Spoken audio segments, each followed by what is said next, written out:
debate on global warming is over. The debate is not over. I have a feeling it's just beginning. Man-made global warming is a hoax. I worry. My mom worries. The water might rise and it might flood the whole town. We won't be able to survive for long. We'll all die. Kids are now more scared of global warming than terrorism, cancer, and car crashes. Isn't there a disagreement among scientists about whether the problem is real or not? Actually, not really.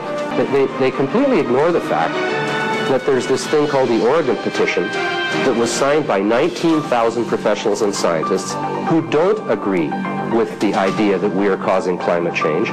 You've heard the reports. The globe is warming, and it's our fault, and the consequences will be terrible. But you should know there is another side to this story, and scientists who've tried to tell it are often threatened, which makes me say, give me a break. I can't tell you how many calls I've received from parents saying their kids are now being shown an inconvenient truth completely unchallenged. The bottom line is, no one's denying that the globe has warmed. It has, 0.74 degrees Celsius. But there's a disagreement on why. And there's even more disagreement on if it will be catastrophic or not. The real story on global warming is now clearer than ever before. You can control the language, and you control the debate. You control the debate, and you control the media. You control the media, and you win the war. Now that is a G-2B aircraft, one of the most fuel-inefficient private jets on the market today. And that is the former vice president getting off that plane into a town car, by the way, not a hybrid. Now he tells us that the Earth is in peril. He wants us to bicycle to work.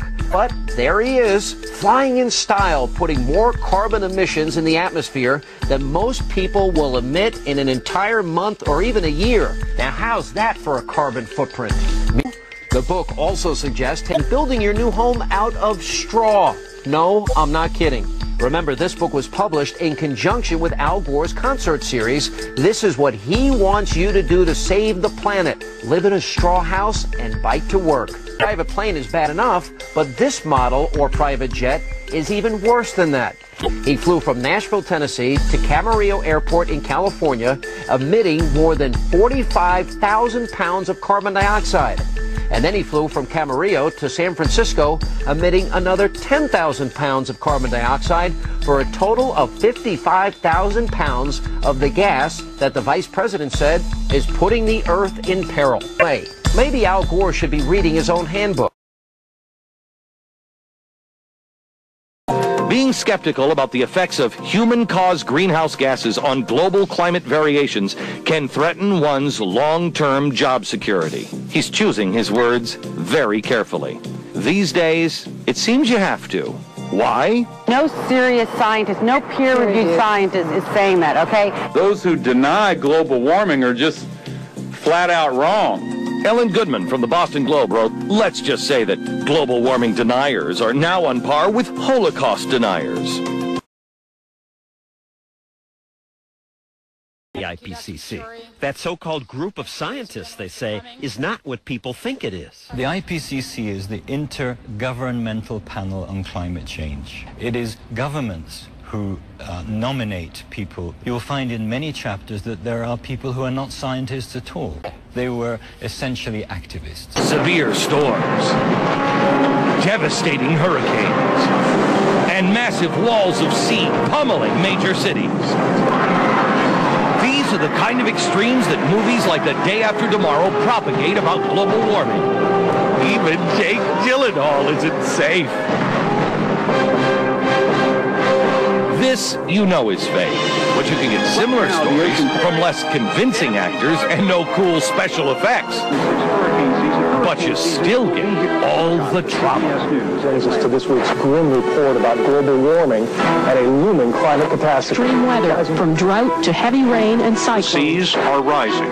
Hurricanes will be more powerful like Katrina, and polar bears may be headed toward extinction.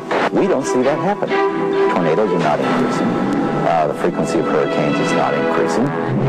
since 1950, we have quadrupled the number of polar bears. The populations have gone up from the range of 5 to 10,000 to 20 to 25,000. So if anything, it's an overpopulation problem. The world is heating up fast, and we have ourselves to blame.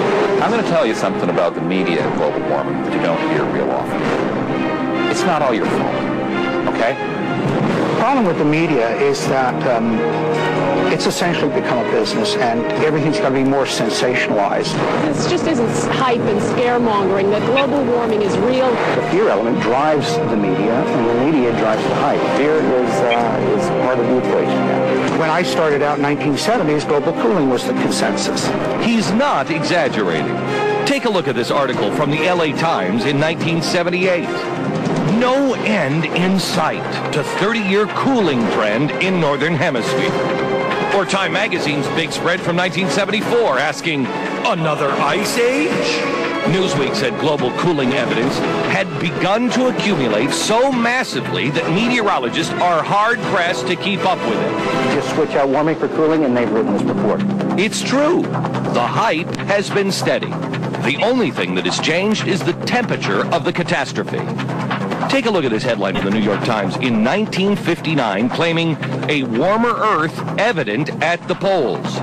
But just 2 years later, in the same newspaper, we find this. Scientists agree, world is colder. Even in the mid-90s, the Times was talking about a frozen Earth. Except it wasn't the 1990s, it was 1895. Get whiplash reading these things. My whole career has been going around saying the climate changes all the time. Get used to it. We're all going to burn to death in some icy flood. This is Mount Kilimanjaro more than 30 years ago and more recently. Within the decade, there will be no more snows of Kilimanjaro. A study was published from the University of Washington arguing that the snows on Kilimanjaro were not melting because of global warming. Rather, it is the result of a process called sublimation, not because of rising temperatures due to global warming. Now, here's one of Al Gore's favorite charts, comparing CO2 levels and temperature. When there is more carbon dioxide, the temperature gets warmer. Look how far above the natural cycle this is, and we've done that. We? Meaning you and me? I guess it looks pretty convincing. Gore assumes here that CO2 levels are causing temperatures to rise, but look, could it be the other way around? We now know for certain that the temperature changes before the CO2. And one of the fundamental assumptions that Gore doesn't understand is that in the theory of global warming due to humans is the CO2 goes up, the temperature will go up. Well, the ice core record shows it's exactly the opposite. Now what about that really cool animation of Florida and Manhattan drowning? Cool, huh? You've seen these horrific scenarios everywhere based purely on catastrophic hypotheticals that dramatically exaggerate even what the UN says. It's Al Gore's best supporting actor. The word if. Where he's misleading is that he gives the impression that this is something that is likely to happen. The likelihood of this is next to nil. The IPCC report is that the upper limit of sea level rise by the year 2100 is going to be about 23 inches. That's why Al Gore makes up 20 feet. The truth isn't scary. Just look at the difference between Greenland's ice melt in Al Gore's scenario when spread out over a century versus what the IPCC projects.